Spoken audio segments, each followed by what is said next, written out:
Hello दोस्तों, आज की इस लेक्चर में हम लोग देखेंगे एसएससी या 10th इंग्लिश। इसके अंदर सबसे सिंपल, सबसे इजी मार्क्स क्या हैं। ऐसे मान लीजिए कि ये बिल्कुल फ्री के मार्क्स हैं। ठीक है, मुझे पता है आप लोग यही कहेंगे कि सर ऐसे कैसे हो सकता है, 10वीं इंग्लिश जैसा हार्ड सब्जेक्ट, डिफ़िकल्ट सब्जेक्ट, और उसमें फ्री के मार्क्स ये मिलना तो इम्पॉसिबल है। लेकिन मैं आपको बताता हूँ, इस लेक्चर के बाद में आप लोग अच्छे से समझ जाएंगे कि फ्री के मार्क्स मैं क्यों कह रहा हूँ। इतना ही नहीं कि ये फ्री के मार्क्स हैं, बल्कि हाँ या ना, यस या नो, किसी भी तरह से आप इन क्वेश्चंस का आंसर लिख सकते हैं। और इन क्वेश्चंस को अटेम्प्ट करने के लिए, सॉल्व करने के लिए आपको पैसेज भी देखने की बिल्कुल ज़रूरत नहीं, कोई ज़रूरत नहीं है पैसेज देखने की। आप सिर्फ क्वेश्चन पेपर लीजिए, क्वेश्चन पढ़िए और उसका आंसर लिखना शुरू कर दीजिए। 3 से 4 लाइन में आप लोगों ने आंसर लिखना है, ठीक है, 4 लाइन के आसपास, और आप लोगों को इन क्वेश्चंस के फुल मार्क्स मिलेंगे, कंप्लीट मार्क्स बिल्कुल आपकी मुट्ठी में रहेंगे। सिंपलेस्ट क्वेश्चंस मेरी नज़र में, और ये वीडियो देखने के बाद आप भी बिल्कुल यही कहेंगे, ओके सर। मान लीजिए आप एक ऑनलाइन गेम खेल रहे हो मोबाइल में, आपका दोस्त आता है और पूछता है कि अरे ये फ्री फायर कैसा गेम है। आप उसे फ्री फायर के बारे में बताते हैं कि बढ़िया गेम है, ज़बरदस्त गेम है। एक्चुअली एंड्रॉयड और आईफोन ऑपरेटिंग सिस्टम, दोनों सिस्टम्स पर यह गेम चलता है। आप उसे फिर कहते हैं कि ये गेम 2019 का सबसे ज़्यादा डाउनलोडेड गेम है, और इस गेम में क्या करना है, एक प्लेन होता है, उस प्लेन में बैठकर एक आइलैंड पर जाना है। 50 प्लेयर्स तक इसमें खेल सकते हैं, इसलिए ये मल्टीप्लेयर गेम है। उस आइलैंड से हम लोगों ने वेपन्स उठाना है और दाएं दाएं दाएं हम लोगों को शूटिंग करना है, किलिंग करना है। और ऑनलाइन गेम्स में सबसे ज़्यादा जो गेम्स वांटेड हैं, चाहे जाते हैं, उसमें से ये एक गेम है। बस ऐसे ही आप लोगों ने जवाब लिखना है और आपको क्वेश्चन के फुल मार्क्स मिलेंगे। इसी तरह का क्वेश्चन होता है जिसमें आप लोगों को अपनी फीलिंग, अपने इमोशंस या अपनी थिंकिंग बतानी होती है। इस क्वेश्चन में एग्जाम्स में ऐसे टोटल 3 क्वेश्चंस आएंगे आप लोगों को, और हर क्वेश्चन 2 मार्क्स के लिए होगा। तो 3 × 2 = 6 मार्क्स। ये 6 मार्क्स ऐसे हैं जो बिल्कुल फ्री के आपकी मुट्ठी में है, आपके पास है।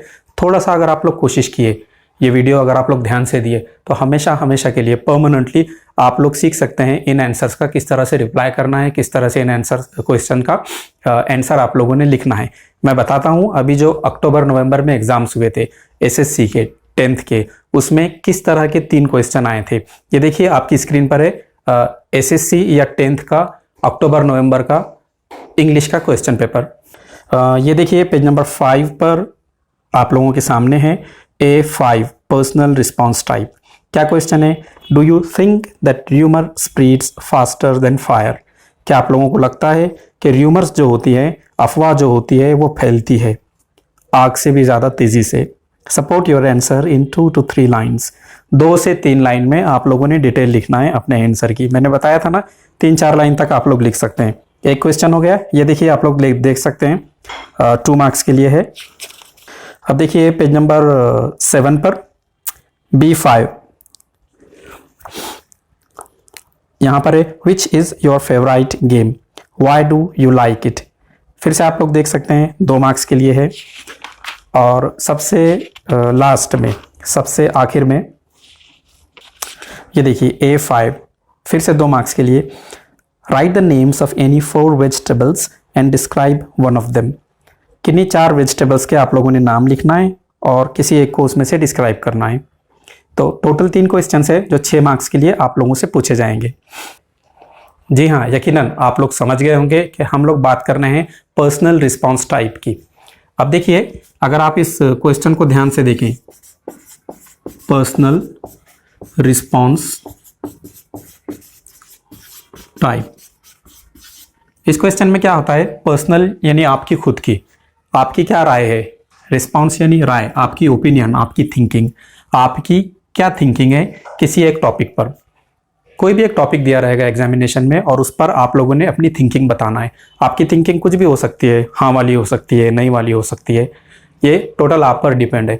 इस क्वेश्चन की सबसे अच्छी बात ये होती है कि अगर एक क्लासरूम में 50 बच्चे हैं, 50 स्टूडेंट्स हैं, तो उन 50 बच्चों की 50 अलग अलग राय, 50 अलग अलग ओपिनियंस हो सकती हैं।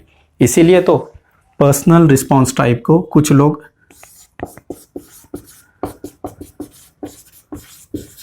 ओपन एंडेड क्वेश्चन भी कहते हैं। ठीक है, यानी कि एक क्वेश्चन पूछा गया है, मेरी राय अलग हो सकती है, आपकी राय अलग हो सकती है, इनकी राय अलग हो सकती है, हर किसी की इसके बारे में अलग अलग राय हो सकती है। अक्सर बच्चे एग्जाम्स में ये क्वेश्चन छोड़ते हैं। 3 क्वेश्चन छोड़ना यानी 6 मार्क्स का नुकसान करना, क्योंकि उन्हें पता नहीं होता है किस तरह से करना है। अभी हम लोग प्रैक्टिस करेंगे, ऐसे क्वेश्चंस देखेंगे जो पर्सनल रिस्पांस टाइप क्वेश्चंस हैं या ओपन एंडेड क्वेश्चंस है, और उन्हें किस तरह से सॉल्व करना है। अलग अलग तरह के क्वेश्चंस मैं आप लोगों को करके बताता हूं, और एंड में मैं आप लोगों को ये भी बताऊंगा कि किन फ्रेजेस, किन वर्ड्स की मदद से आप लोग जबरदस्त तरीके से आंसर लिख सकते हैं। स्टार्ट करते हैं। मान लीजिए आप लोगों के सामने एग्जाम हॉल में ये क्वेश्चन आता है, do you like rainy season? क्या आपको बारिश का मौसम पसंद है? वाई, क्यों? अब यहां पर आपकी ओपिनियन पूछी गई है। जाहिर सी बात है, क्लियर है, आप लोग पैराग्राफ नहीं देखेंगे, क्योंकि इसका आंसर पैराग्राफ में नहीं है। पैराग्राफ से रिलेटेड हो सकता है, ठीक है, लेकिन यहां पर आपकी ओपिनियन पूछी हुई है। जो भी आपकी ओपिनियन है वो देना है। आप लोग ऐसे आंसर दे सकते हैं, यस आई डू। क्वेश्चन क्या था? Do you like rainy season? तो इसका आंसर हो गया यस आई डू। अब आगे क्यों लिखना है हम लोगों को? वाई, इसका रीजन लिखना है। Okay. When it rains on dry and hot soil, जब बारिश होती है सूखी और गर्म मिट्टी पर, सॉइल का मतलब होगा मिट्टी, द स्मेल इज अमेजिंग, तो खुशबू कैसी उठती है? भिनी भिनी खुशबू उठती है, बेहतरीन खुशबू उठती है। आफ्टर ए लॉन्ग समर, काफ़ी लंबी गर्मियों के बाद, rain is like a bliss, तो रेन क्या है? रेन एक तोहफा है, एक रहमत है ऊपर वाली की, एक वरदान है। No more sweating and no more heat rashes, ना तो बारिश के दिनों में पसीना आता है और ना ही हीट रैशेस होते हैं, घमौरियाँ होती हैं, इसलिए मुझे बारिश पसंद है। सो आई जस्ट लव रेन, इसलिए मुझे बारिश पसंद है। इस तरह से आप अपनी ओपिनियन दे सकते हैं। मान लीजिए, फर्ज कीजिए आप लोगों को बारिश पसंद नहीं है, आप लोगों को ये आंसर नहीं लिखना है, फिर क्या? जैसे मैंने बताया था, ये एक पर्सनल रिस्पॉन्स टाइप क्वेश्चन है या ओपन एंडेड क्वेश्चन है, आप अपनी राय दे सकते हैं। तो आप इस तरह से भी उसका जवाब लिख सकते हैं। दोनों आंसर लिखने की ज़रूरत नहीं है, या तो इस टाइप लिखना है आपने यस, या तो इस टाइप लिखना है नो। ये आपके एक्सप्लेनेशन के लिए मैं बता रहा हूँ। बारिश पसंद है? No I don't like rainy season, बिल्कुल पसंद नहीं करता हूँ मैं बारिश को, ठीक है। टू बिगिन विथ, हम लोग कहते हैं ना, पहली बात तो ये है, तो ये एक फ्रेज है, ये देख लीजिए। टू बिगिन विथ ये एक फ्रेज है यानी ग्रुप ऑफ वर्ड्स है। इसका मतलब होगा, सबसे पहली बात तो ये है, आई कैंट प्ले फुटबॉल, क्या मैं फुटबॉल ही नहीं खेल सकता बारिश में? ठीक है, बाहर बारिश हो रही है, कैसे जाएंगे खेलने के लिए? क्या दिक्कत है? As the ground is wet, क्योंकि ग्राउंड गीला होता है, एंड मडी, कीचड़ वाला, MUD मड यानी कीचड़। आई don't like when mummy hands over me raincoat और अम्ब्रेला, और सबसे ज़्यादा दिक्कत मुझे किस बात से है? जब मम्मी मुझे थमा देती है, मेरे ऊपर लाद देती है रेनकोट या umbrella. When I go out, जैसे ही मैं बाहर जाता हूँ और बारिश का चांस दिखाई देता है, तो मम्मी कहती है ये लो, या तो अम्ब्रेला ले जाओ या रेनकोट पहन कर जाओ। तो I just don't like that. The lightning and thunder are also scary, जो बिजली की चमक है आसमान में, या जो बिजली की आवाज़ है, वो भी खतरनाक है, उससे भी मैं डर जाता हूँ। तो इस तरह कोई एक आंसर आप लोग लिख सकते हैं। काफ़ी सिंपल सा, काफ़ी आसान सा क्वेश्चन होता है। अगले क्वेश्चन की हम लोग प्रैक्टिस लेते हैं। मान लीजिए एग्जाम में आपको इस टाइप का कोई क्वेश्चन आता है, do you think gym is necessary for students? क्या आपको लगता है कि जिम स्टूडेंट्स के लिए ज़रूरी है, इंपॉर्टेंट है? वाई, क्यों? अब देखिए, अगर आपको हाँ लगता है तो आप कुछ इस तरह से अपना आंसर लिख सकते हैं, यस आई थिंक सो, हाँ ऐसा मुझे लगता है कि जिम इंपॉर्टेंट है। Gym makes us strong and healthy, gym हमें मजबूत बनाता है, तंदुरुस्त बनाता है, सेहतमंद बनाता है, फिट बनाता है। If we go to gym for an hour a day, अगर हम जिम जाते हैं दिन भर में 1 घंटा, नॉट ओनली और फिजिकल हेल्थ इम्प्रूव्स, तो हमारी जो जिस्मानी ताकत है, शारीरिक जो ताकत है, केवल वही नहीं बढ़ती है, सिर्फ वो नहीं बढ़ती है, इम्प्रूव होना यानी सुधरना, इम्प्रूव होना यानी सुधरना, but also mentally we feel fit. लेकिन जिम का एक एडिशनल बेनिफिट ये है कि मानसिक रूप से, दिमागी तौर से हम लोग फिट होते हैं, मजबूत होते हैं। So gym is a must in my eyes. अब देखो, इज़ ए मस्ट, ये एक फ्रेज है कि जिम बिल्कुल ज़रूरी है, कंपलसरी है, मेरे हिसाब से बिल्कुल करना चाहिए। और उसके आगे ये वाला जो पोर्शन है, इन माई आइज, ये भी एक फ्रेज है। हम कहते हैं ना मेरे हिसाब से, या मेरी नज़रों में, या मैं सोचता हूँ, तो उसके लिए ये काफ़ी अच्छा फ्रेज है, इन माई आइज। मान लीजिए आपकी ये सोच नहीं है, आपको लगता है जिम मतलब टाइम पास है, एक फालतू की चीज़ है, तो हम लोग अपना आंसर इस तरह से लिख सकते हैं, no I don't think so, नहीं मुझे नहीं लगता जिम ज़रूरी है, because students already have limited time.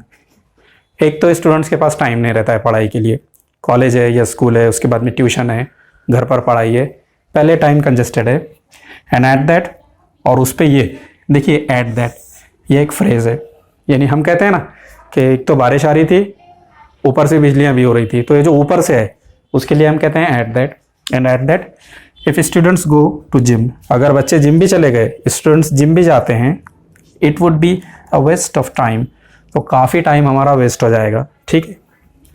We don't have to participate in a body building competition, क्या करना है जिम करके, कोई बॉडी बिल्डिंग के कॉम्पिटिशन में जाना है आपने, नहीं। A scholar needn't be a body builder, एक स्कॉलर के लिए, एक विद्वान के लिए ऐसा ज़रूरी नहीं है कि उसने फिजिकली बॉडी बिल्डर होना चाहिए, काफ़ी फिट होना चाहिए, ऐसा कोई ज़रूरी नहीं है। सबसे अच्छी बात पर्सनल रिस्पॉन्स टाइप क्वेश्चन की ये होती है कि जैसे आपकी सोच है आप वैसा आंसर लिख सकते हैं, ठीक है। दोनों आंसर लिखने की ज़रूरत नहीं, कोई एक जो आपकी सोच है वो आप आराम से अच्छे लफ्ज़ों में, बेस्ट वर्ड्स में सामने वाले को एक्सप्लेन कर सकते हैं। तो दोस्तों इतना तो हमें मालूम है कि हम लोग पर्सनल रिस्पॉन्स टाइप का अपनी मर्जी से जवाब दे सकते हैं, जो कुछ भी हमें ठीक लग रहा हो, ओके लग रहा हो। तो अगर आप लोगों को यस वाला जवाब देना है कि हाँ मैं इस चीज़ से एग्री होता हूँ, हाँ ये सही बात है, तो आप अपने आंसर को किस तरह से शुरू करेंगे, ये देखिए मेरे पास कुछ फ्रेजेस हैं, आप लिख सकते हैं यस आई थिंक, और आगे जो भी आपकी सोच है, जो भी आपकी ओपिनियन है वो कह सकते हैं आप लोग, जैसे yes I think rainy season is better, इस तरह से। आप लोग ऐसे भी शुरू कर सकते हैं इन माई ओपिनियन, यानी मेरी सोच के हिसाब से, मेरी राय के हिसाब से। आप लोग कह सकते हैं आई बिलीव, मेरा मानना है, मेरा विश्वास है। आप लोग कह सकते हैं इन माई आईज, यानी मेरी नज़रों में, मेरे हिसाब से। As far as I think, यानी जहाँ तक के मेरा मामला है, मेरी बात है, जहाँ तक के मेरी सोच है, ठीक है। आप लोग कह सकते हैं as far as I am concerned, concerned यानी जुड़ा हुआ, यानी जहाँ तक मेरा ताल्लुक है या जहाँ तक मेरी अपनी सोच है, लगभग इन सभी का एक ही जैसा मीनिंग है, बस उनका स्ट्रक्चर अलग है। फॉर मी यानी मेरे लिए।